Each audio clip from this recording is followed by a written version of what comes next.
In the autumn of the year 2000, at the Napa Valley wine auction, a 6-liter bottle of wine sold for $500,000. It was a 1992 vintage Cabernet Sauvignon, and it set a world record that stood for years. The woman who made that wine was 34 years old at the time, and her name was Heidi Barrett. What you may not know is that Barrett, the winemaker behind some of California's most coveted cult wines, now makes a bottle you can pick up at a Southern California grocery store. That's the story this video is actually about, and it says something surprising about how wine is priced. Barrett had come up through the Napa Valley almost by inheritance.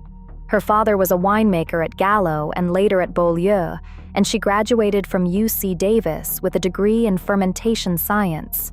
By 1988, she had left a staff winemaking job to work as an independent consultant. Her first client was a new, unproven property called Dalla Valle. Her second was another new, unproven property, a tiny hillside project that didn't yet have a name people recognized. It was called Screaming Eagle. Both wines started collecting perfect scores almost immediately. Robert Parker, the most influential wine critic in America at the time, used what is known as the 100-point scale, Parker points, as the industry came to call them, to give Barrett back-to-back 100-point ratings in 1992, then another the following year. Wine Spectator, the other major critical authority of that era, was paying similar attention. By the time that 6-liter bottle sold for $500,000, she had already earned the nickname the wine world would use for the rest of her career. Parker called her the First Lady of Wine. Screaming Eagle and Dalla Valle belonged to a specific, rarefied category that emerged from Napa Valley in the 1990s.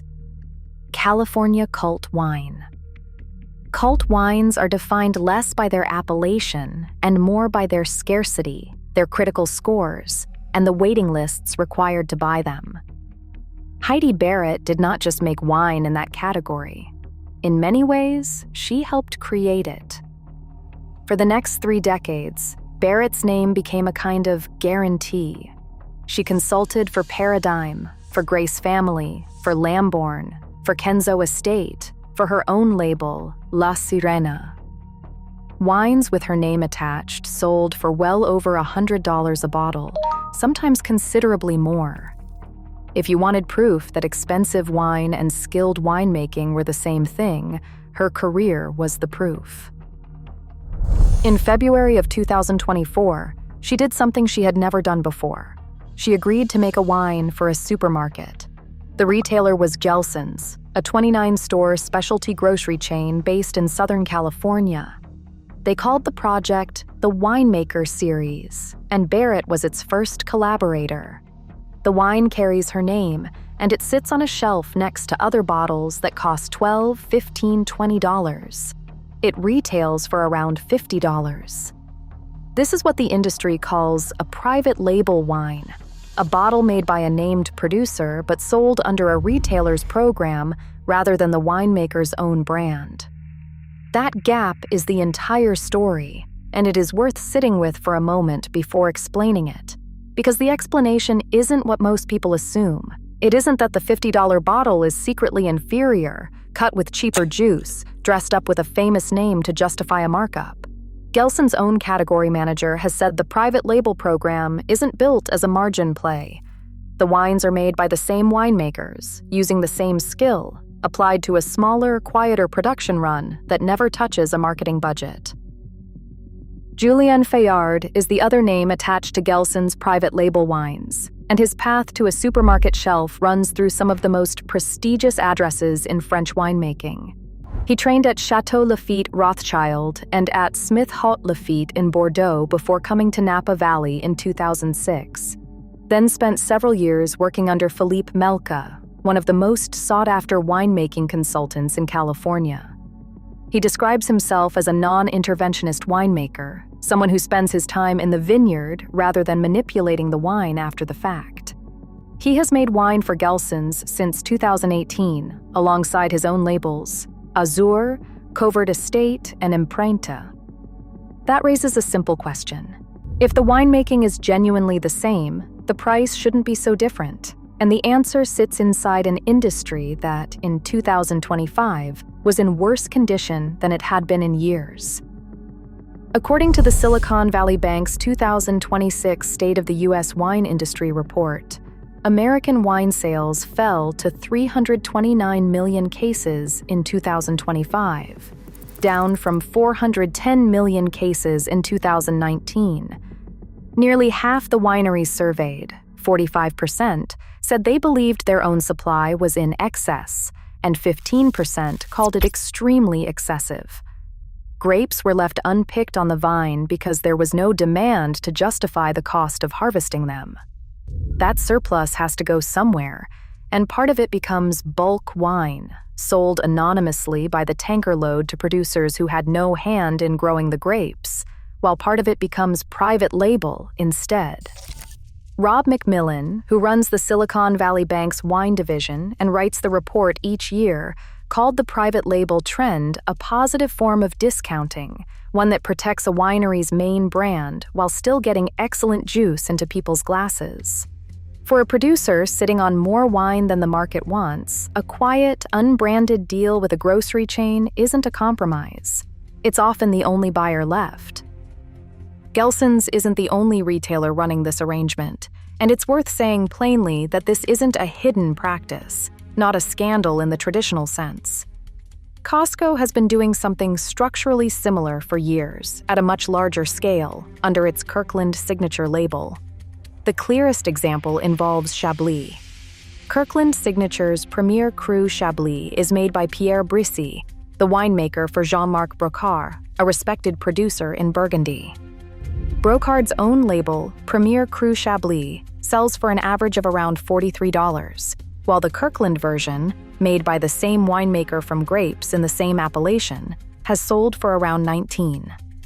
Costco's Kirkland wine program has drawn on a similar roster of names over the years, including Charles Smith of K. Vintners in Washington State, and Guillaume Gonnet, a third-generation Rhone Valley winemaker whose own label sits at a different price point than the Kirkland bottles carrying his work. The mechanism, as former Costco wine buying manager Annette Alvarez-Peters has described it, isn't concealment, it's scale. A large retailer places a single enormous order, tens of thousands of cases at once, and that volume alone changes what a winery can afford to charge, independent of what the wine costs to make. There's a second piece of this that rarely gets said out loud, and it has nothing to do with grapes. A meaningful share of what a consumer pays for a branded bottle has nothing to do with the wine itself.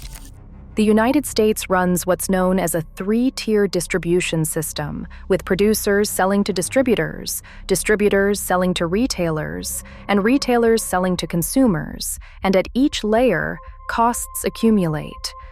Add advertising, packaging design, and the machinery of building a recognizable name, and that spending can account for as much as 80% of a bottle's retail price, none of which touches what's inside.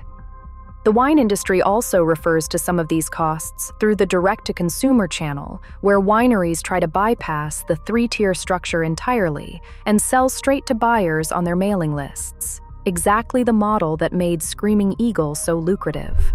A private label wine, sold without a marketing campaign behind it, skips most of that cost almost entirely, which means the wine can be identical, or close to it, and still arrive at half the price, simply because nobody paid to make you want it. This doesn't mean every $15 bottle on a supermarket shelf is a disguised luxury wine. Most private label wine is exactly what it appears to be, made cheaply from bulk surplus, by producers whose names will never appear on the label because there's no reason to put them there. The Barrett and Fayard wines at Gelson's and the Brissy Chablis at Costco are the exceptions that happen to be documented, the cases where a winemaker's name was worth attaching, or where enough people went looking that the source became public record. What makes this particular window interesting is timing. The Silicon Valley Bank report used the phrase green shoots to describe where the industry sits going into this year, meaning the worst of the decline may be behind it, but not gone. As long as the oversupply persists, Arrangements like the one between Heidi Barrett and a Southern California grocery chain remain a rational choice for a producer sitting on more wine than the market currently wants. When that surplus clears, there's no guarantee the same arrangement makes sense for either side. For now, the $50 bottle with Heidi Barrett's name on it sits on a shelf a few feet from bottles that cost a third of that, made by winemakers nobody will ever look up. The wine itself doesn't announce which kind it is. That part is still up to the person standing in the aisle.